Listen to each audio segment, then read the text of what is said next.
les moyens.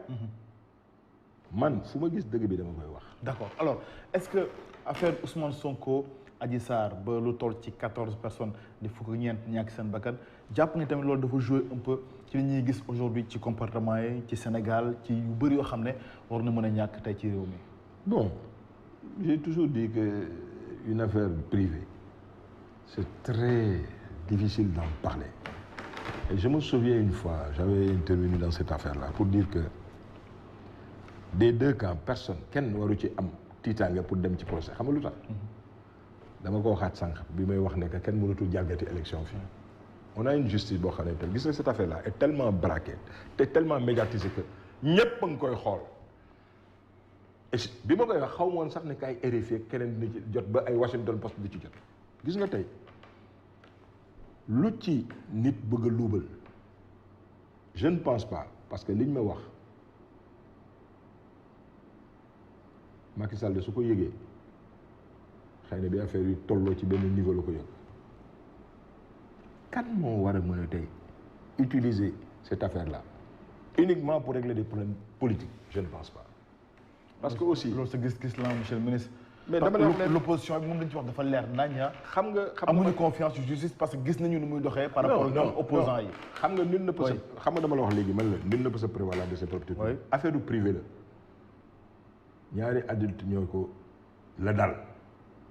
kii ne dañ ko violé kële ne man musuma ko def man dama demoon faju sama ndigg. d'accord affaire privée la affaire politique la également. xam nga lan mooy problème politique parce que xam nga lan mooy problème ki ko sekk moo tax. xam nga ci tudd bokk. xam nga lan mooy problème oui. présomption d'innocence dafa am présomption de culpabilité dafa am des deux côtés Ousmane Sonko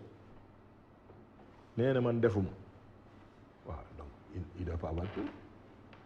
ndaw si leen nañ ko def nañu dem on a nommé un juge qui n'a pas peur gëm na yàlla xam na ne yàlla mooy lépp mi ngi instruire dossier dara jotu ko mi ngi fi lépp lu ko war a jot yàlla tax mu war ko doon mais il va instruire à charge et à décharge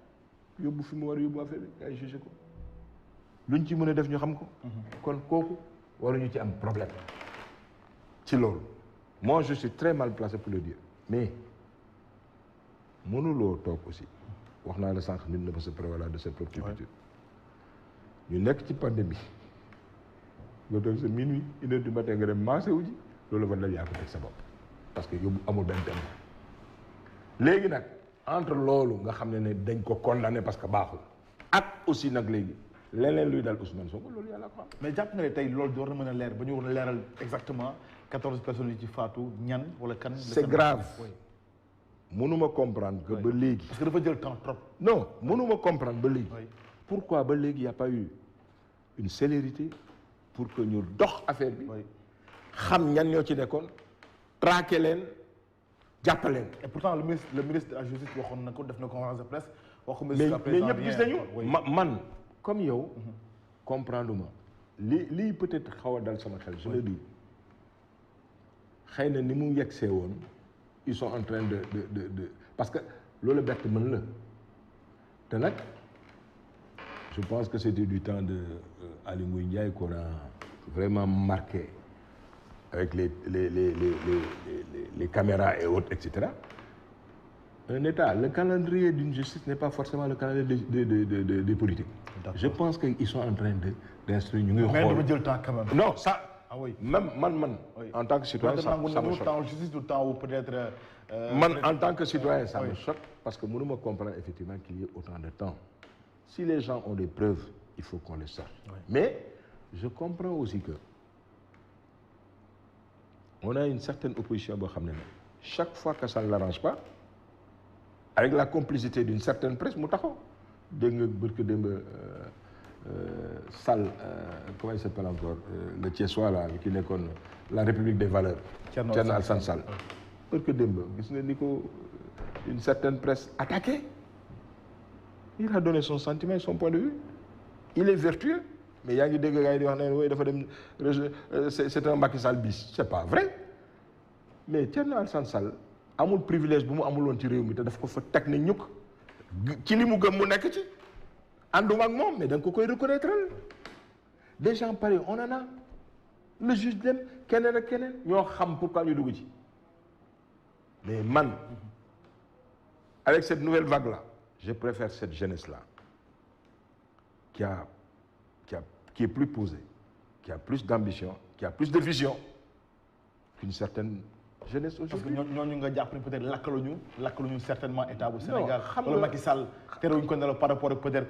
Barthélémy Diaz, Ousmane Sonko. non xam nga dañuy wax wala fa ko wax dafa ne ki ñeme. parce que nag loo mënti wax moom xam ne Barthélémy Diaz ak Ousmane Sonko ay opposants yu lakkal nañu loolu. Macky Sall Baba sa chef de. non Baba gis nga loolu. coalition. Quelque part sax il y a une faute et une erreur de l'État du Sénégal d'avoir victimisé ces gens-là franchement mais gis nga dañu ne ku ñeme dañ la dëy wala da nga dof am na yoo xam ne mais il faut aussi comme on dit hein, on a les dirigeants que nous méritons parce que aussi nee naa la que dans un pays où 94% de la population est analphabète yenn surprise yi warul berte kenn mais am na tey ñoo xam ne soo leen yeewoon tey Doudou Ngom Kader Fall